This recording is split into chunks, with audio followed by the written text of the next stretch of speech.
ever since Amy Jo Johnson talked about and brought out the return, I have been kind of critical about it. I've talked about it quite a lot, made theories, etc., etc., and now we have the first issue. I also think that out of all the Power Ranger comics, this is the one that I've spent the most money on. Kickstarter, some different variants, as well as a kind of digital release on this one. So yeah, I wanted to review this. Otherwise, I just thought, but yeah, so let's talk about the return issue 1. This will be a monthly thing when it drops so that we can talk about it and review it. I'm going to give my honest opinion like I do with everything. And with that, let's jump into the review. Now, when we open up on this comic, we get the kind of, it's been 22 years, I think. It's been, since this big, massive mission, and we see some of the Rangers returning to Earth at the command center. Now, it's kind of interesting because I'm guessing, now just thinking about this, if the command center has been destroyed, then how could they teleport back? But also, we see that Jason is there. He is in the command center.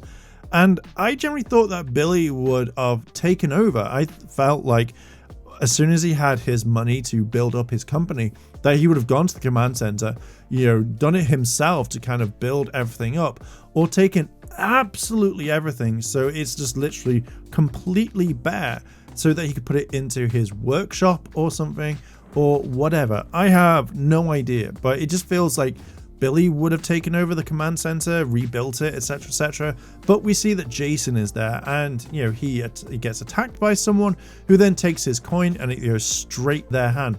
So I'm wondering, does this person have the ability to literally grab any power coin? Because then that's it. Yeah.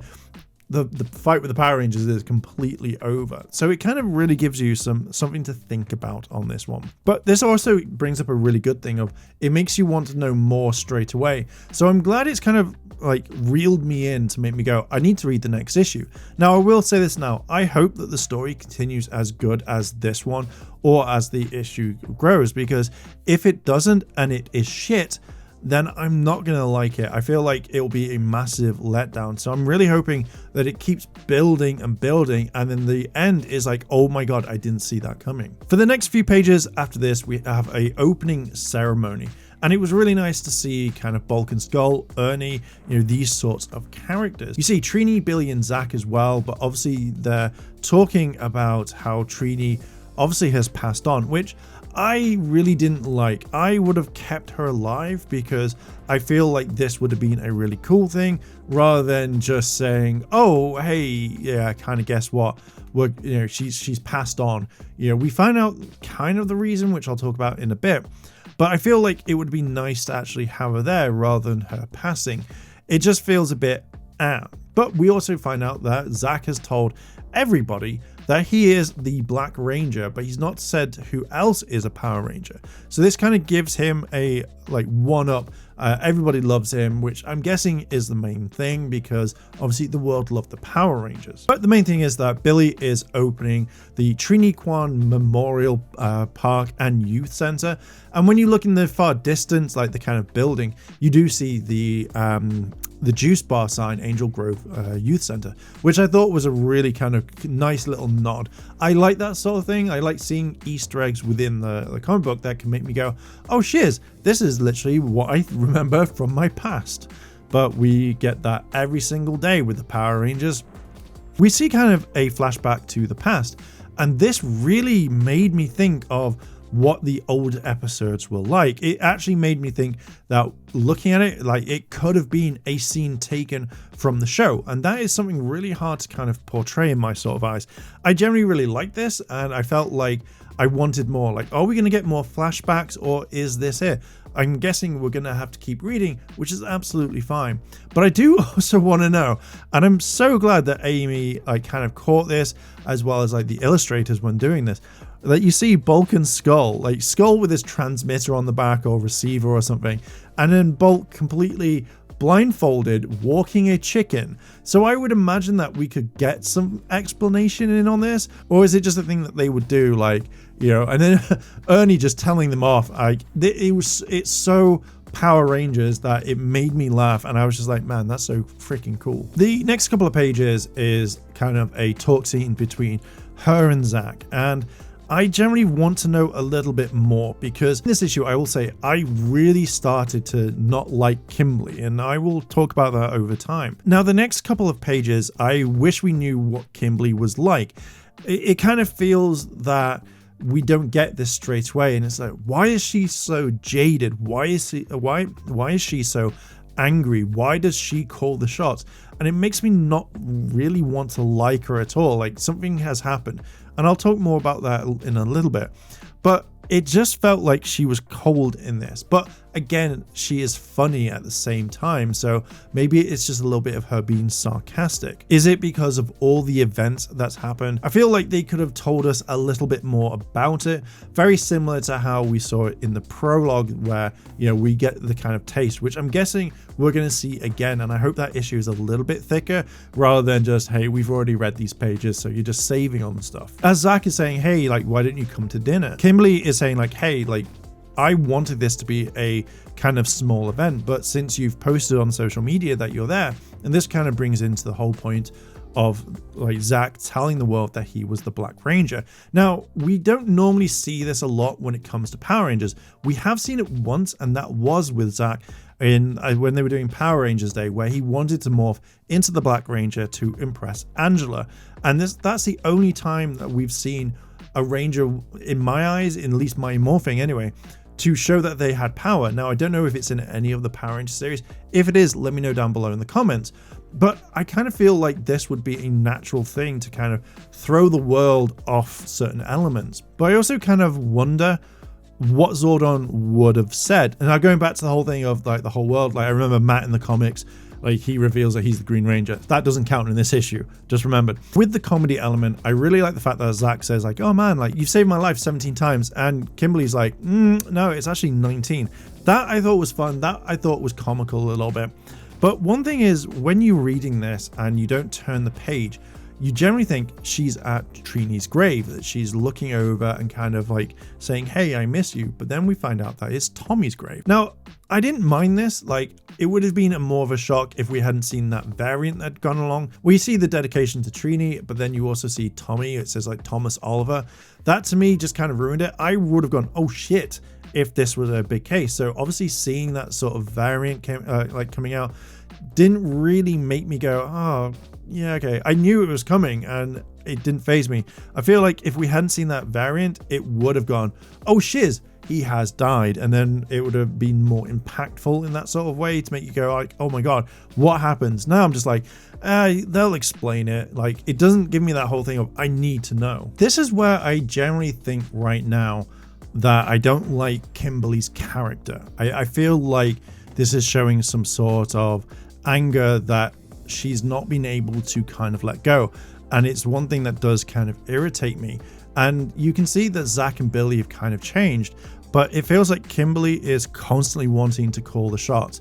Like, it feels like she doesn't want to be there at all. Like, she wouldn't give a shit about them anymore. And it's all because of one line, which I'll talk about in a moment. Now, I don't know if this is the whole thing of, like, you generally are not meant to like Kim at this point. And then it kind of reveals that, you know, the reason why she's like that, why she's become jaded, why she become angry at the others, and the thought of the Power Rangers. And I'm hoping that is the case, not that, oh, I'm writing the character because I hate everything and I hate the fact that all my friends are like this and they've moved on and I haven't. And that really did kind of open my eyes to this. I'm hoping that this version of Kimberly does completely change and not just be this horrible person that you're not meant to like all the way through the comic book and then suddenly be like, oh shit, I do like her at the last panel of the series. The way that Kimberly's character in this diner is, it's the fact that she's calling the shots, but she's not listening to her friends. They obviously were in the same boat. They experienced everything that she went through, but they're doing it, they're handling it in a different way, or maybe they've moved on. But Kimberly seems to be set in this kind of role where she is calling the shots, she is right, they are wrong, nothing's going to change her mind because she's constantly right all the way through. They do bring up some really good points of, you know, if it wasn't for Zach's power coin, that they wouldn't have the hip hop keto, or it's the clean power hip hop keto festival, which made $2 million, which again actually shocks Kimberly. She's like, oh wow, that's really, really cool. Now, I did see the Mastodon in this, and I generally was thinking, is this the actual Mastodon from the Zord? Or is it actually like kind of a face that they've built that is meant to look like it? And yeah, it kind of made me think. So I'm kind of more leaning towards it's being a Zord. Now, Billy's made a phone company, which I think is actually pretty cool. It's something that I would see Billy doing. Like, I feel like he would be in a tech-based job, and obviously with his skills and knowledge, he would make something fantastic. We've seen it in Once and Always. We've seen it in the main universe. So him making a kind of a telephone company was absolutely like fantastic on this one. But when you find out that Billy has been using his Ranger technology, he's been using stuff from Alpha 5's data banks that he's found, and also using the power from the power coin. I don't like the fact that Kimberly is just like, how dare you? You shouldn't be using it. We said we wouldn't. And it's this like kind of line that they say that, 22 years ago, they made a promise not to use their powers or to morph and stuff. But then Kimberly wasn't around for that long. That to me really got to me, because it's more like, hey, don't use your powers. I'm fucking off. I feel like Kimberly should have stayed around. She should have been there for people rather than like kind of disappearing to Canada. But it's like one of those things of, you're not allowed to use your powers, and if I find out you have, I'm going to be really mad at you. This is what I think happens to Trini. So as Billy is explaining that he has been working on teleportation technology to help the world, where it could be to the point of teleporting food to other countries, relief aid, and he also talks about how he could teleport, say, single cells out of a body. And this is where he says like he was so close to figuring it out, but he was too late. And I feel like Trini died of a disease. I'm going to go with cancer on this one. So I believe that he tried to figure out how to teleport the whatever cells were inside her body to kind of get rid of them. And that didn't happen, and he was too late. And you kind of think that Kimberly would be more like, yeah, okay, I kind of get what you mean. But no, it was more, I'm going to be angry at you. How dare you even like touch the command center? And again, even thinking about it now, I'm getting angry at this character, because I feel like she has asked so much of the others that she's not giving in return. It's just like, it's my way or the highway.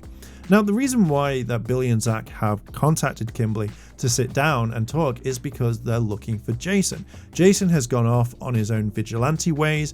He was a firefighter, and I really like the fact that they put this in, because obviously Austin St. John was a firefighter for a while, but he couldn't save people, so he decided, hey, I want to be a Power Ranger. I'm going to use my powers for good. I'm going to take down like actual normal threats that you would think that they would be there for. So obviously taking down terrorists, taking down like robbers, whatever. And it's these kind of things that you see that his suit gets kind of upgraded. Now, it does bring up a thing which I'm going to make a video on very soon, and it's talking about like the morphing grid and how the energy is siphoned between all of them. But he turns around to the others as like, I want to be the only one morphed. Please don't morph whenever I am, because I want to stay in a permanent state of being a ranger. So does that mean that the grid actually just pumps more power if one person's using it? Or was it the fact that each character or each person only gets a set amount of power, but they say that the power kind of dropped a little bit because someone else has been using the coin?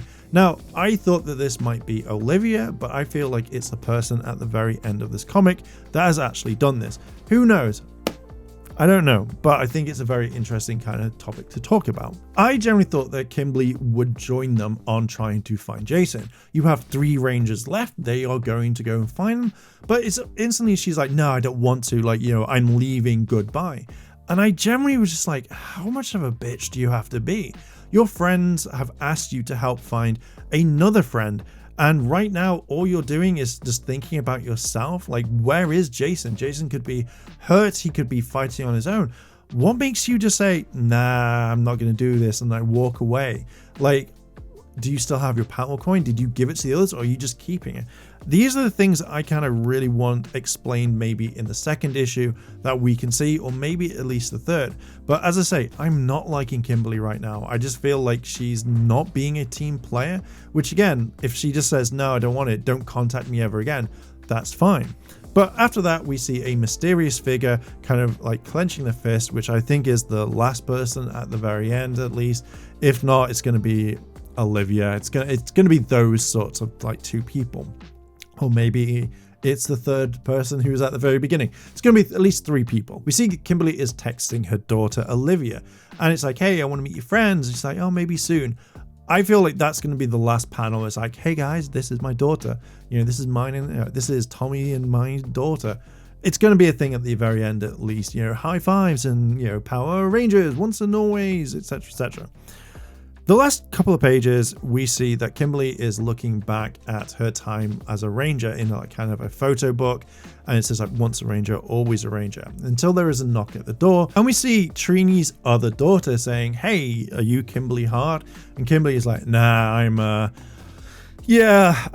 called Emma Phillips. And she's like, no, you're not, you're Kimberly Hart. And she holds up a picture of Trini and Kimberly in their ranger suits and Trini's morpher, and this makes you kind of go, oh, so that's what's been draining the morphing grid's power. And that's where we'll left off. Now, I generally think that this is one of the coolest issues so far. It has a lot of things for me personally that I want to know more. I want to know the story really quickly. I would absolutely kind of focus in on this for a while, because I generally think that the story is dark enough of what is a Power Rangers episode, or what Power Rangers could be. This is what I've wanted for a while. It's nice to see a kind of shift tone in it. I really want to know more, so that's kind of caught my attention. And in a way, I am very glad that I backed the Kickstarter and stuff. I just hope that the book that comes through my door is going to have loads of extras, like a few extra stories that isn't in the normal release. But yeah, I'm invested in this. I feel like it's a really good storyline. I feel like you can hate certain characters straight off the bat because of the way they are. And I'm interested to see what will happen in the next issue. I was going to say episode then. But yeah, I am going to leave it there. What are your thoughts on this? Do you feel like this is a good issue? Let me know down below in the comments. I am going to leave it there. Thank you very much for listening and watching. If you want to help out the channel, then there's the Patreon as well as the channel memberships. Thank you once again for listening and watching. I'll catch you in the next video. I want to say a big thank you to all my Patreon supporters, and I wanted to shout out Kimono Cat. Your help goes a long way to help support the channel, and if you want to help support the channel, the links to my Patreon and channel memberships are listed below in the description. あらあら、チャンネルをサポートしてくれてありがとうございます。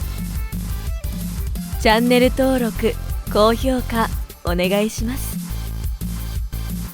以下のリンクから商品を入手することができます。